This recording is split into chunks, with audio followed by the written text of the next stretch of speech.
Greetings guys, welcome back to my channel. My name is Monette and this is my channel, Evolve with Monette. So happy to have you here. For those of you that are new, I am a professional intuitive empath and today we're going to jump right into the title here, which is regarding JEEZY and Gucci. For those of you that know, you know, recently we got to see an epic battle between JEEZY and Gucci during VERZUZ, which is the series that Swiss Beats and Timberland co-create and kind of run, and it's their baby. But what it's done is brought iconic duos together, from Patti LaBelle to T-Pain and Little John, which was actually one of my favorites. T-Pain is a whole, like, who doesn't want to party with T-Pain? Anyway, but what I will tell you is I have been watching this like the culture is watching, and if you're here looking at this video, you're watching it too. But I want to dive into the spiritual side. All of the debates have been had. Joe Budden Boys Back to Business just put up their podcast and did their whole dissertation and breakdown. It's been broken down on radio shows, Ebro and them, and Charlemagne and them. So if you know, you know. So let's talk about the spiritual side of why this was able to happen the way it was. Because let me catch you up in case you don't know and you don't have time to go watch the battle. Though I will link the battle below, and also I will link maybe some of the better thinking pieces that I've seen done on this. JEEZY and Gucci had a beef, a real beef, y'all. What's beef? That's a song by Biggie. What's beef? This was a real beef. Ironically, Biggie and Tupac also had a beef, and both of their beefs inadvertently and allegedly ended in bloodshed as a result of it. And this was the same, except Gucci and JEEZY both lived to tell the tale. And they lived to stand there at, was it Magic City that they were at in Atlanta? On that stage next to their thrones as kings.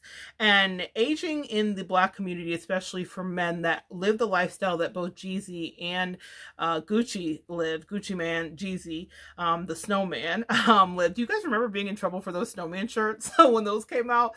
When the teachers figured out what that was about?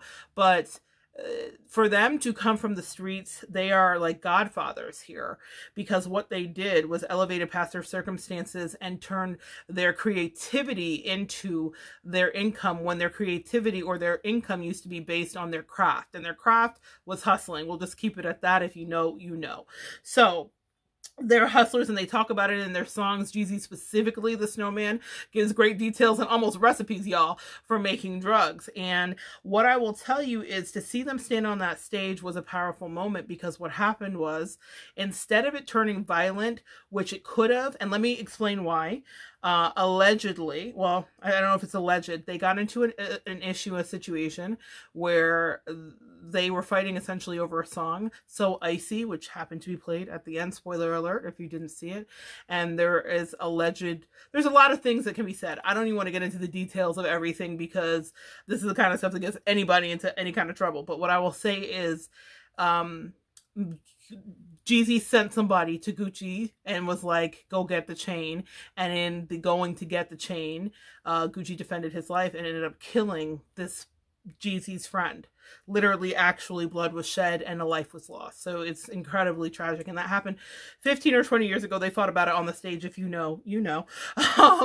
But 15 or 20 years ago that this happened, and so this has been weighing on Gucci. Now I want to talk about the metaphysical action here that's going on. Gucci is carrying this idea that he is not liked. When I was doing, just to figure out his sign, and Gucci is an Aquarius, JEEZY is a Libra. Okay, Gucci comes from Bessemer, Alabama. And if you say it, you have to say it like that. Bessemer.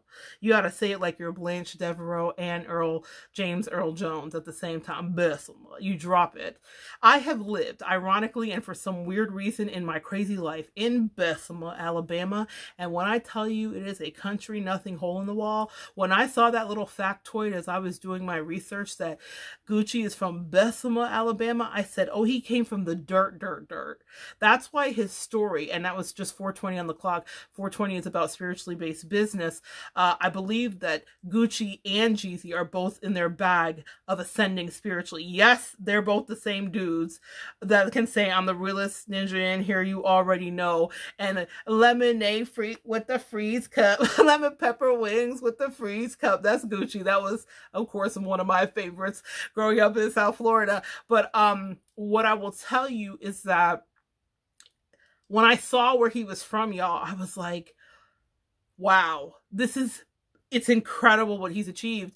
And even if he achieved it on the back, Gucci had a trouble history. He served time. He's been out. He reformed himself. He got his health together. Like, he is just an ultimate, like, he has a song called I'm So Proud of Me. He's so proud of himself. I'm so proud of you.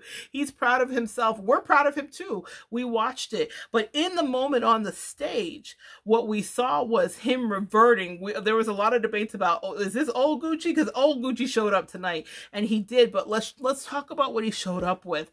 He showed up with a chip on his shoulder, and it was an earned real chip, because he literally was in a gun battle for his life over someone having a beef with him and sending somebody for his chain. And the man who did that was standing 4 feet across the stage from him. So a lot of us talk about, oh, he did too much, oh, it went too low, and this and that. For all these years, you've never been in the same room with this man. For all these years, you've never been able to get this off your chest. Gucci, being an Aquarius, he's an innovator, he's a maverick, he's light years ahead of his time. That's why the music he makes today still stands for people that enjoy trap music. These are the godfathers of trap.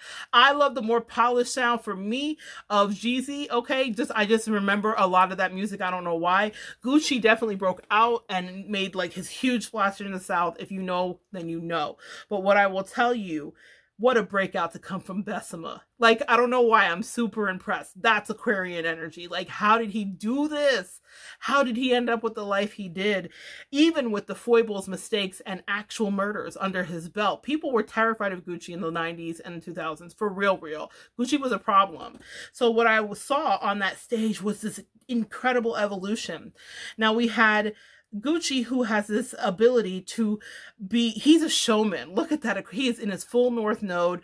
I mean, the peanut butter, what do they call it? The Nutter Butter suit he had on that looked like Chris Rock for one of the Rush Hours. The Nutter Butter suit he had on, he was super fly. And I do enjoy good fashion, y'all, or fashion, whether it's good or not, it's subjective. Gucci was just the monochromatic. It was nice. It was super nice to see, especially if you know Gucci from Bessemer, Alabama. This was like the glow up of all glow ups. Slender. He used to have a weight problem. He got healthy. I mean, just incredible. When you see this man standing there, what he's doing is avenging himself, avenging feeling excluded. He didn't get to ride the wave of that song. There was a lot of emotions he had, and as a man, he said what he said with his chest.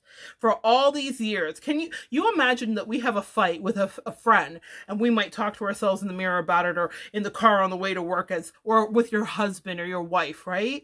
And you might be arguing this thing while no one's around. For 15, 20 years, he's been arguing in his head about what he would say the second he could stand on the stage. So when he played the song Truth, and it was a diss track for sure, and then he ad-libbed at the end about sending another person, if he sends anybody else, he'll send him back the same way he sent his friend, which is in the dirt. It was wild, and all of America was terrified. And I was watching in the stream the comments, and I think I saw Kevin Hart just like with the running emojis, like leaving the chat, and everybody being like, oh, this is about to go down. Now here's the counter. We have the Aquarian who's carrying a thing and feels like he needs to avenge himself in his name. Then on the other side, in the other ring, we have JEEZY coming in at grown man ass pounds. Okay, it was handled so well. He lived in his North Node with his Libra energy. JEEZY, being a Libra, can be a diplomat, but he also will speak his truth.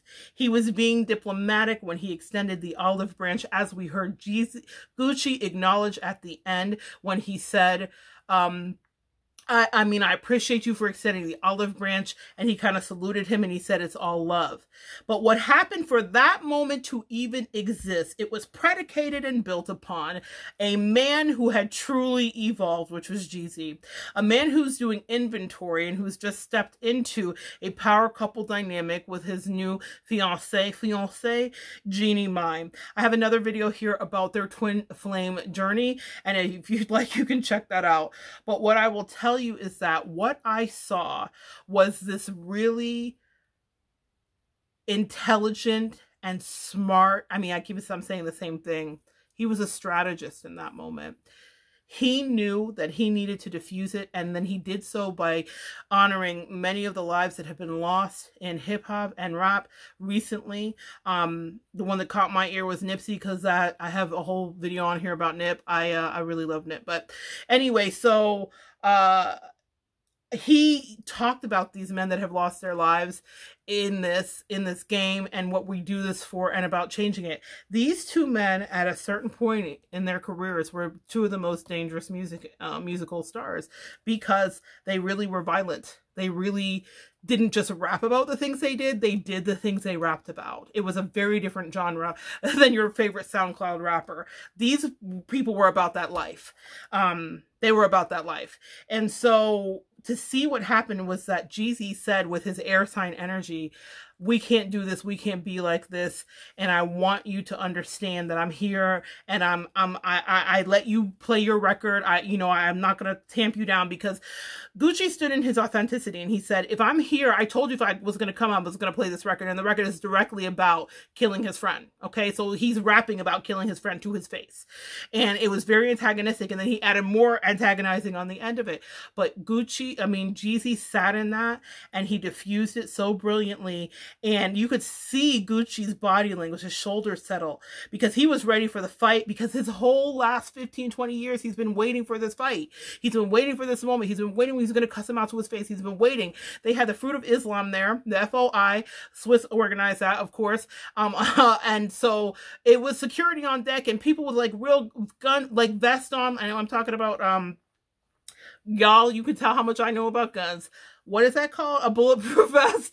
Bulletproof vest on. It was like a real tense moment. Like, none of the verses we've seen have looked like this. I mean, there have been people that have not been happy with each other. And there have been people that have been fake happy with each other, Monica and Brandy. And then there have been really Gladys and Patty, which were happy with each other.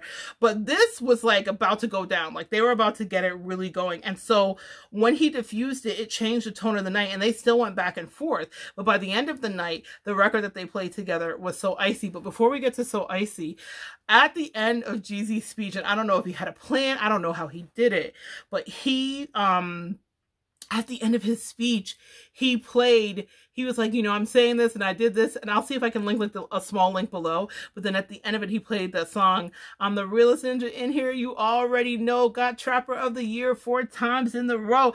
I loved it so much, because it was just like an epic finish to an epic, like, rivalry, to an epic battle, to epic real loss, to epic tragedy, to epic hurt feelings, to Black men expressing their emotions. Like, there were so many things that were happening on the micro and macrocosm in that moment. It was like you could see the therapy that JEEZY's been to. You could see the good loving that Gucci's had from Keisha Kayor, who is his therapist and life strategist and life coach.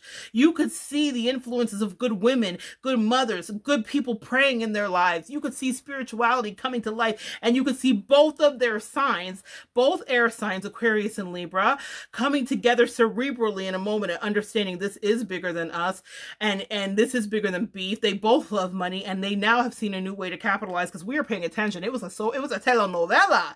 It had everything. It had music. It had strippers, big booty hoes. Everybody was in the house, and it was an amazing, the Fruit of Islam. I mean, it was a whole movie. Where was Spike Lee? It was a whole situation, and I was so impressed by the way it got ended, because, I mean, ended, like, let's see what happens. Well, I'll stay tuned. But in that moment, when they got to So Icy, which was a song they were fighting about, the song that all the drama started about, the song that the friend lost his life over inadvertently, all of that, when they got to So Icy, all of us breathed like a collective sigh of relief. These two air signs with their throat chakras, which air signs are infamous for, opened up their throat chakras, and they spoke their truths to each other. No blood was shed, no lives were lost, no fights were had on the parking lot, no shots were bucked, or licked, no guns were blasting. It was just two men having a moment in front of a few million people, and it was powerful. And for the Black community, for the people that love trap music community, it was legendary, iconic. It'll be talked about forever. It will be discussed and picked apart. It was an actual moment for us. But for people that are in the metaphysical community, if you have no idea who these guys are, or you don't relate to this or don't get it, what you see is that there is a power, a synergistic power in that same signage. So that's one thing I noticed. I thought they're going to figure this out. I don't think it's going to go as left as everybody thinks. But there was also a power in it being the right moment. We had Saturn go direct recently in Aquarius. So this opens up Gucci to loftier ideas and bigger thinking. Aquariuses are always ahead. They're the astronauts. They're the forethinkers. They're the people that are into technology before any of the rest of us get there. And with this Saturn opening and going direct, we have a Gucci who didn't, he wanted to be ratchet and be from Bessemer, but what happened was he was standing there and he was from a new galaxy. He was not the same. He was a Martian. We thought we were going to get one thing, and then Gucci went left and did what Aquariuses do when they're in their power, and it's freaking awesome to watch. He like just went supersonic into the future. And his lead up, the whole thing, he was trolling on Insta and talking about how nice his outfit was going to look. He got it. What I saw in that moment as a person who pays attention to others' human evolution is a man who had truly, even with his ratchetry, he had evolved. He released the identification with the lower chakra. That was a part of him that wanted to get a pop and that was like, let's fight right now. Let it be whatever it is. Don't start nothing, won't be nothing. And he ascended right before our eyes.